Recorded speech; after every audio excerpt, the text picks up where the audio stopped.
Cannelloni is the easiest stuffed pasta recipe you're ever gonna make. A ricotta and spinach or meat filling rolled in a fresh pasta sheet and baked. This is as classic and as comforting as it gets. And for those who are confused, this is not manicotti. I'll explain later, but for now, we need to make some pasta. Now my wrist kind of hurts. I don't know, maybe I'm getting arthritic or something. So I'm gonna show you a little cheat to make pasta. And not only is it a little bit easier on the wrists, when you wanna make fresh pasta fast, this is how you can do it. So I'm gonna take my food processor bowl, put it right on a scale, and I'm gonna build the dough right in here. Here I've got some beautiful Italian 00 flour, super fine grain. I'm gonna go in with about 250 grams of flour. A little under 450 is good for me. It's a little bit humid out, so I do want to account for the humidity in the air. Next up, we need about 250 grams of whole egg, which based on my experience usually is about 5 eggs. Then all we gotta do is run the food processor and we're gonna have dough in seconds. Now let's see how fast this comes together. And you wanna process it until a ball forms on its own and sort of gets stuck in the food processor. About 35 seconds. Now we just gotta turn it out onto the board with a little bit of flour. I don't know if it needs this much flour. It actually feels kind of nice. So I'm just gonna use a little bit of this residual on the board and just knead it. And I have a bench scraper to sort of scrape up anything that gets stuck, and if I need more flour, I'm just gonna pull it in. Actually, I think I'm gonna need that flour. I'm gonna use the scraper to sort of pull in all the bits and the flour into the center where I'm working on the dough. Allow that dough to sort of suck it all up. Now it's starting to feel nice. I'm just gonna do some light kneading, pushing forward, turning, then pushing forward, turning, and you keep doing that until the ball smooths out and becomes a little less tacky and a bit more smooth. So now it's nice. What I wanna do is knead it even gentler and just try and shape it into a ball, almost like you would a ball of pizza dough. And already, if you just kinda indent it with your thumb, it springs back up. We know we're in good shape. Scrape up all the dry bits. We don't need that anymore. We can get that off of the board. Then we can just get some plastic wrap that up real quick. And we're gonna let that sit on the board for about 20 to 30 minutes to allow that flour to hydrate even further and make it even softer and easier to knead before we divide it into 2 pieces of dough. Now cannelloni is a stuffed pasta, so we're going to need a stuffing or a ripieno. And ours is going to just be a ricotta spinach mixture. So I've got here some ricotta. It's a good quality ricotta and it is very dry, which you want. Now sorry for the weird change in audio. I knocked out the audio cable to my camera, so I'm gonna make the best of it. So we just wanna get all of that ricotta into a bowl. And then I'm gonna crack 2 eggs into it, followed by a ton of Parmigiano Reggiano. A little nutmeg, but I don't like nutmeg, so I'm just gonna go just a little bit of nutmeg in there just to get a little bit of a scent of it. Then we're gonna go in with the zest of an entire lemon, and then we're gonna season it with salt and get that all mixed up until it's beautifully incorporated and nice and creamy. So now that's mixed together well, but it is missing one thing.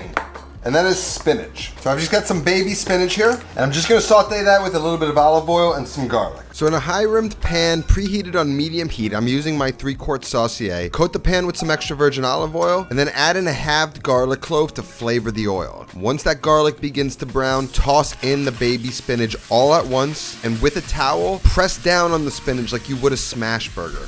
Sort of forces heat through the spinach, releasing moisture quickly, sort of steaming and sauteing it all at the same time. Should take about a minute for the spinach to wilt if the pan is hot enough. Season with some salt and keep it moving until the spinach is cooked. Then add the spinach to a strainer and squeeze and push out as much of the moisture as you can back into the pan. And then we can chop up the spinach and then mix that into the ricotta. Then all we need to do is throw that into a piping bag. I'm just gonna use a glass, keep it sort of held and upright, fold it over the edge of the glass, and then start to fill. And all we gotta do, get that top nice and tight. I always keep a little rubber bands in the kitchen. And then, you know, just like doing a little hair knot, get it nice and taut.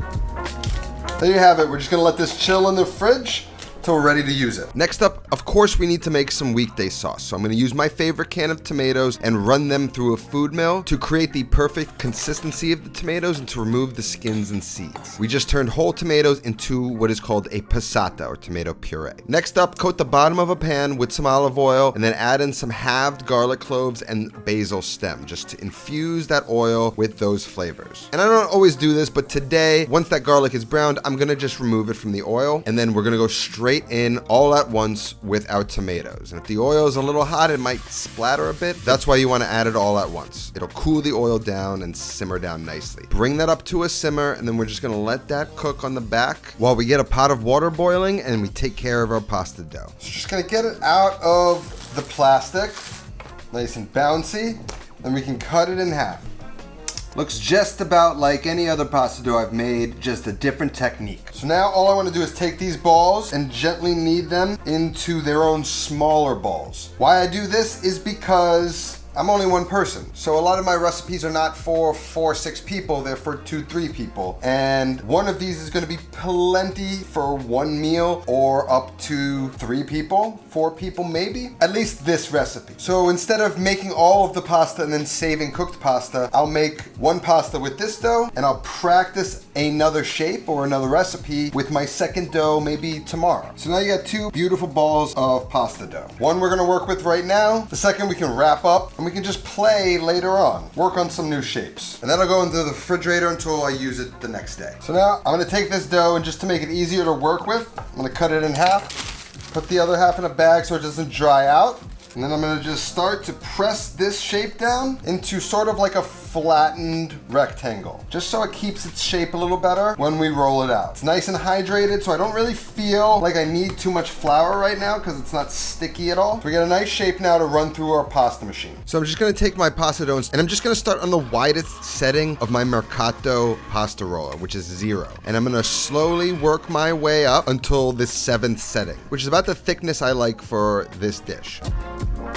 Then we can take our long pasta sheet, cut it in half, and then I've got this baking dish, which I'm just gonna sort of roughly use to measure how long of a cannelloni I wanna make. And then I'm gonna use one square and use that as the mold for the rest, and then just go ahead and cut as many squares as I can get out of this pasta dough. Then I'm just gonna dust those squares with some flour very lightly, and then our water should be boiling. So I'm gonna take about 4 of the sheets and then drop them into the salted boiling water and cook them for just 30 seconds. Then I'm gonna get them out of the water and dry them quickly on a towel before I start to stack them on some parchment paper just to prevent them from sticking together. Then we can go ahead, cook the rest of the pasta, dry them on that towel, and now we're ready to fill the pasta. Now we can get that bag of ricotta out and cut a rather large hole in it. And then we just want to pipe a nice thick round of that ricotta right along the edge closest to you. And I like a good amount of ricotta in here just to make it feel like a bit more of a substantial meal. And you end up only having to serve like 3 to 4 cannelloni to each person to have like a really filling meal. And then rather simply, you just roll it up. There's no fancy technique here. There's no tricks. This is as easy as it looks. Are you kidding me? That's all you gotta do? Yes, it's really that easy. Like a burrito, taquito, an enchilada, same world as all that stuff. And now, like I said, this is not manicotti. In America, we fill some dried cooked pasta with ricotta or make them with fresh sheets just like this, and we call it manicotti. But in Italy, manicotti actually uses a very thin crepe in place of pasta sheets that wraps a filling just like this. So cannelloni uses pasta, manicotti uses crepe. Now, what's important to note about this recipe is that the ricotta filling is enough for half of the portion of dough. So if you want to make that full portion of dough, you're gonna have to double the ricotta recipe. So now we've got our perfect cannelloni. And now you can fill this with whatever you want, meat filling, anything, but we're going basic today. Now, if we take a look, our sauce is like a nice consistency. I almost want it a little thinner because we're gonna bake it and it's gonna kind of cook down and reduce in the oven. So first step is to get a little bit of tomato sauce into the baking dish. Now, if you're using a baking dish like this, you can probably fit 3 to 4 cannelloni in it.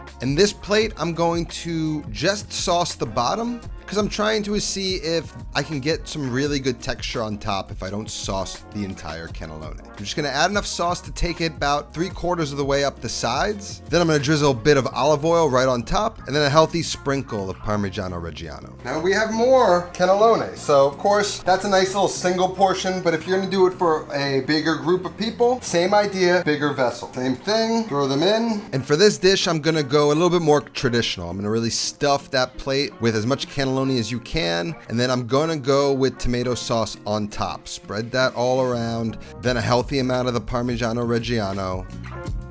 And then you've got two ways to sort of serve it. Forgot a little bit of olive oil. These then are gonna go into about a 425, 450 degree oven and bake until they're golden brown on top, crispy, bubbling. And you almost see that egg in that stuffing sort of expanding, almost like a souffle. Maybe 20 minutes. About halfway through, you wanna give them a rotate just so that they can cook even, and you can start to see a little browning occurring. We'll get those back in, and after about 25 minutes, the sauce should be bubbling, and you can see that egg has souffled and sort of inflated a bit. Now we're gonna turn the broiler on, and we're gonna try to achieve color. We're just gonna have that sit under the broiler, bubbling away until, from a visual standpoint, it just looks delicious. Then we can pull them out of the oven, and I think the traditional version looks far better than the texture version that I was trying to create. But we did achieve some nice texture. That individual serving, I'm just gonna hit with a little bit of that fresh tomato sauce, some of my fresh basil, a little extra virgin olive oil, and then a little bit more Parmesan to finish. She's beautiful. Now for the more traditional one, we're gonna just sort of scoop a few of the cannelloni out onto a plate, again on top with some more of the fresh tomato sauce, some basil, olive oil, and cheese, and you're in heaven. Now let's see which one I like better, if it makes a difference or not.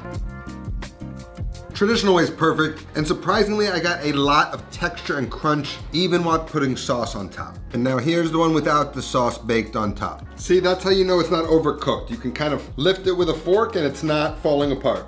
See that? They're both f***ing amazing. Probably like it the traditional way a little bit better. You cannot beat cooking like this, especially going into the fall. These are the things you should be making. Now guys, I'm working with completely new gear here, new cameras, new lights, so let me know if anything looks or sounds weird. I believe we had a little bit of audio problems today. And let me know any other thoughts you have down in the comments. Otherwise, the recipe is gonna be down in the description. That's all that I have today. I'll see you next time. Until then, take care of yourself and go feed yourself.